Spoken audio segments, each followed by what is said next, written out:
Nyo to, see this? Bali itong polarizer issue, hindi ko na binuksan yung yung tawag ito, yung camera. Kasi nabunot siya, oh, yan oh. Papakita ko sa inyo, kinat ko yung gilid. Kinat ko ng ano, yan oh, ng eksakto, yan oh, kinat ko doon ng konti. Tignan nyo, yung sinasabi ko sa inyo kanina na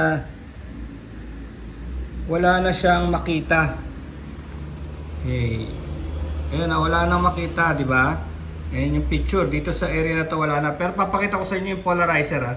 Ito yung polarizer na nagkakalaga ng 150. Ayun, oh. See?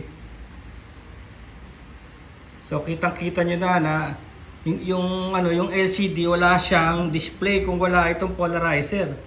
Eh, itong polarizer 150 lang, di ba? Nakasave na kagad ako ng 2,000 pesos. Di ba hindi ko pa binuksan yung camera. Naisip ko lang kasi, sabi ko ba't ko bubuksan eh, may access naman pala dito sa pinto. Kasi medyo matagal pa pag binuksan mo yan, itatagalin mo pa yung mga cables niya, nakadikit sa cable. Kasi nakadikit tong dalawan to eh. Naisip ko lang, no. Tsaka medyo luma na rin yung camera para alagaan pa. D80 to, D80, matagal na to. Tignan nyo, 2009 pa to. 2009 model.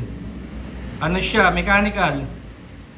Shutter siya, tsaka wala siya mga wifi. Kaya lang hindi pa to nabuksan.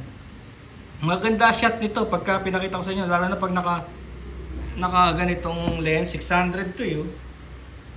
Ay sorry, 70 to 300 pala. Oh. Kitang-kita mo yung ngiti ng ibon dyan. Kung dismayado siya sa binigay mong tinapay, no? Sabihin nyo, expired na, binigay mo pa. O yan. So nakita nyo na kung ano nagagawa ng polarizer. Tignan mo, sa ang dami mo pwedeng lagyan. Kasi nagagamit yan sa lahat.